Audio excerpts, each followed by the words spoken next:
Hora de falar do Coringão, que vence... Gente, minha avó hoje tava abalada de manhã tomando café. Corinthians venceu o Figueirense até os 47 minutos do segundo tempo, quando um gol polêmico do He-Man Rafael Moura, aquele que era do Palmeiras, tirou a vitória do Timão e deixou a equipe fora da zona de classificação para a Libertadores. No Orlando Scarpelli, o destaque do primeiro tempo entre Figueirense e Corinthians foi esse golaço do Camacho.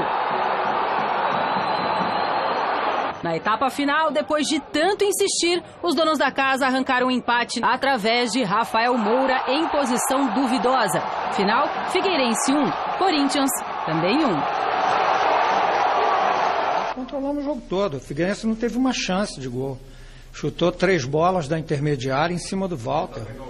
Bolas completamente sem perigo. Isso não afeta em nada.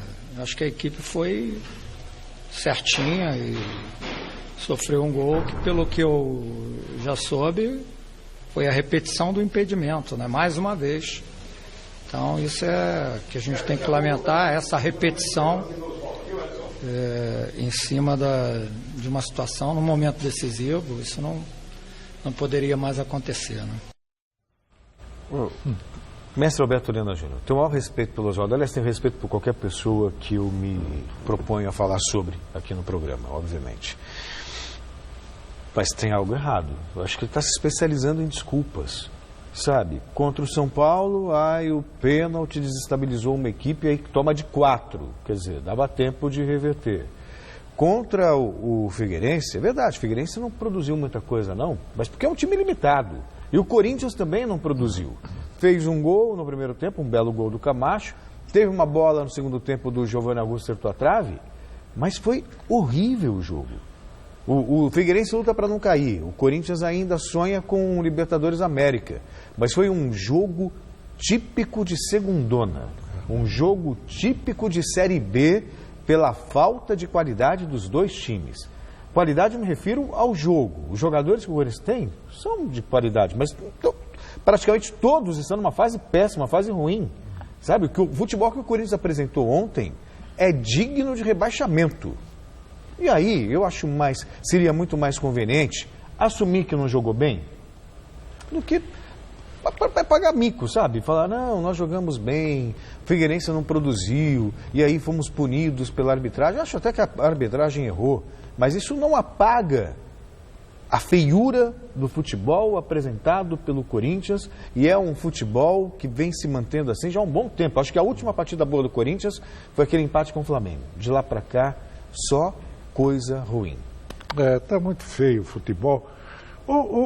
Esse jogo do Corinthians, ele apenas entra no leque dos jogos em geral do futebol brasileiro, né? Nos últimos tempos, né? Você veja a grande diferença que é o futebol apresentado pela seleção e o futebol apresentado pelo Corinthians. E eu digo Corinthians, inclusive o Corinthians do Tite, viu? Esse negócio de, o Corinthians com o Tite era uma maravilha, também não era uma maravilha, era muito eficiente. Mas não era um futebol empolgante, a não ser no final da temporada passada, quando o time conseguiu fazer alguns brilharecos, mas não é eficiente. Assim como é o Palmeiras, está nesse nível. O Corinthians é o seguinte, o Corinthians ele tem um leque de recursos que poucos times têm. Ele tem um bando de meias ali que ele pode fazer um remeleixo bacana. Falta o cara da finalização. Isso. Um Rafael Moura. Sabe? Aquele cara experiente que vai dentro da área. Ricardo Oliveira. Ricardo Oliveira, Fred, uns caras desses assim. Isso é o que mais falta. É o jogo. Por isso que eu acho pode até ser. Que o jogo hoje seria de grande valia para isso. Se ele tivesse hoje jogando. Agora eu não sei como é que vai estar daqui ao ano que vem e tal. Se vai mudar o Corinthians, quem é que vai trair, quem é que vai sair. O Oswaldo não é nenhum gênio do futebol, mas é um bom técnico. E o cara foi campeão mundial com o Corinthians, cara. E agora mesmo, quando eu vinha vindo para cá, o corintiano Furei o vidro do carro, virou para mim e falou: Arela, pelo amor de Deus, manda embora aquele pelo Osvaldo, aquele é louco. É porque a torcida só pensa naquilo, né? Então, na sua opinião, a culpa não é do Osvaldo, o Osvaldo deve continuar fazendo o trabalho dele, até porque acabou de chegar. A culpa é do futebol brasileiro, do jeito que ele é gerido, do jeito que ele é montado, da mentalidade que tem os treinadores, que tem os jogadores que atuam aqui, enfim, é a soma disso tudo, que está presente em todos os clubes. O Marcelo Oliveira foi campeão de tudo e o pessoal do Palmeiras está pedindo a cabeça dele. Claro. E agora mesmo o pessoal do Atlético está pedindo a cabeça. Quer dizer, e assim por diante. Ora, só tem o Tite. Agora só tem o Tite. Só tem o Tite, não tem mais ninguém. E o Tite também não é nenhum grande revolucionador do futebol. Ele faz a coisa certinha ali e tal, sabe tratar bem o grupo. Esse que é a grande vantagem dele.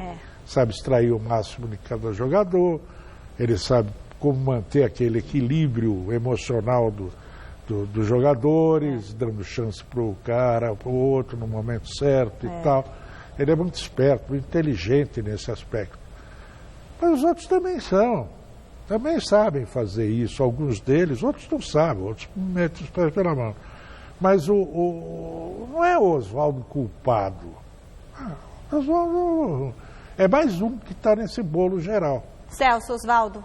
Ele tem a responsabilidade dele também, claro. Merece óbvio. mais tempo? É óbvio, acabou de chegar. Não, assim, se era o nome ideal, é uma outra história. Agora que Mas está uma lá. vez contratado, sabe, você tem, assim como merecia ter mais tempo, o Cristóvão. Claro. Merecia ter mais tempo.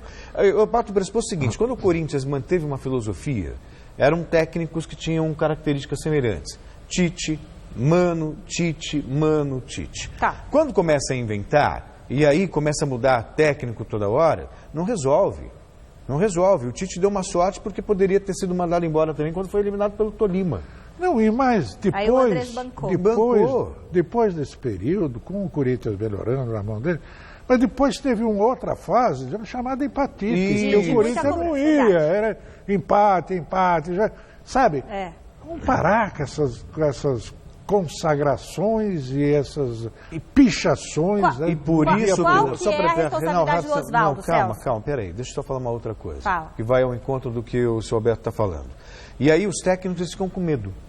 Essa é a verdade. Eles ficam com medo de ousar. Então não aposta num garoto, porque tem medo de colocar um garoto, perder o jogo e sobrar na cabeça dele. Não abre mão dos dois volantes, isso, de fazer um esquema um pouco, porque ele não tem respaldo.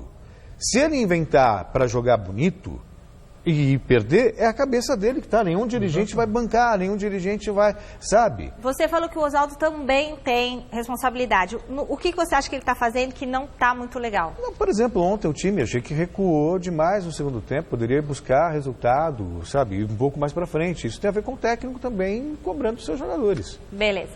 O repórter Adriano Dolfi esteve nesta manhã no aeroporto de Cumbica acompanhando o desembarque do Timão. Confira.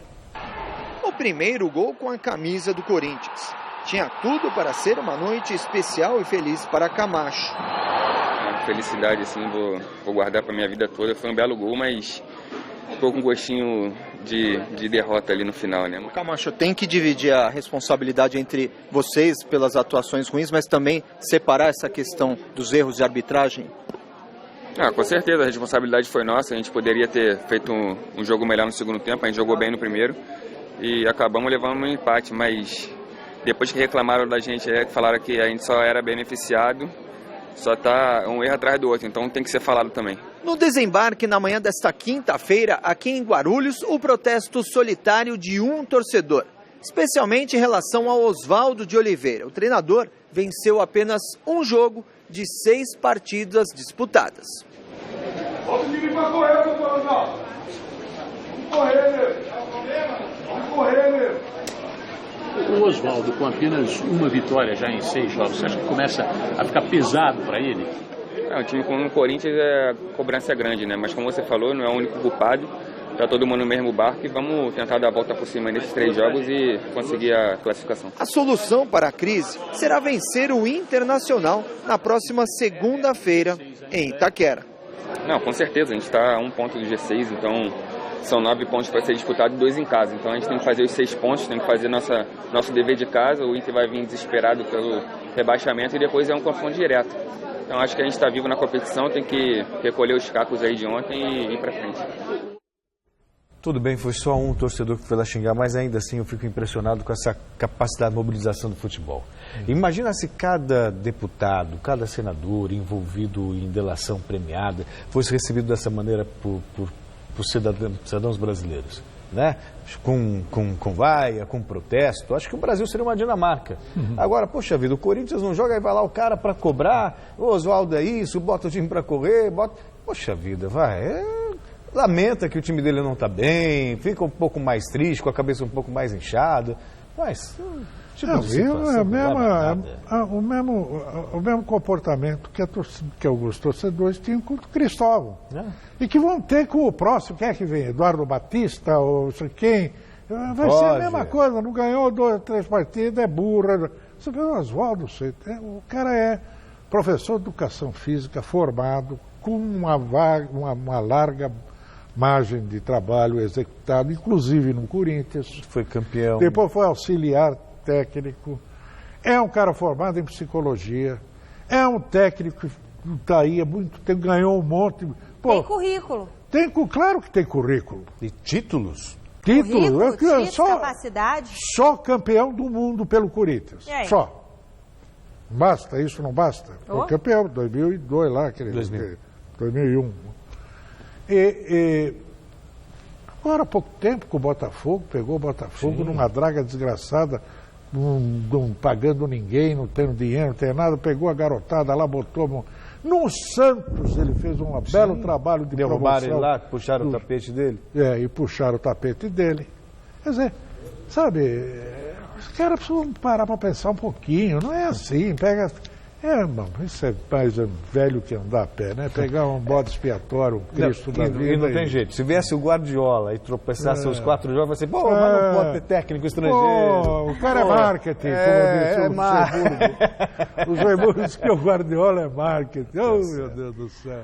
Olha, só para dar uma notícia que está lá no site gazetesportiva.com, Alessandro, que é o gerente de futebol do Corinthians, diz confiar em Oswaldo, mas não banca o treinador para 2017. Entre lá e veja mais sobre o tema. Aí, tá vendo? Tá vendo? É a mesma coisa que fez com o Cristóvão. É a mesma coisa que fez. Mesmo papinho. E aí, que trabalho que vai adiante assim? Sabe? Um profissional que foi contratado, pelo amor de Deus, tem que contar com a confiança, com o respaldo do seu gestor, poxa vida. Agora, se vem para trabalhar, aí quando a coisa começa a balançar um pouquinho, não dá proteção... Se ele tiver chegado antes da pré-temporada, tivesse participado da contratação dos jogadores, a escolha dos jogadores que deviam ser, tivesse proposto um modelo de futebol e tal coisa que iria aplicar no clube, e nada disso deu certo, bom, tem um motivo, dizer assim, não, o cara não conseguiu fazer o que se propôs. Agora ele chega no meio da temporada, no meio do negócio, com o time caindo, com os jogadores saindo, jogadores entrando, nada, nenhum craque excepcional, nem nada disso. Então, sabe, precisa ter um pouco de consciência, né?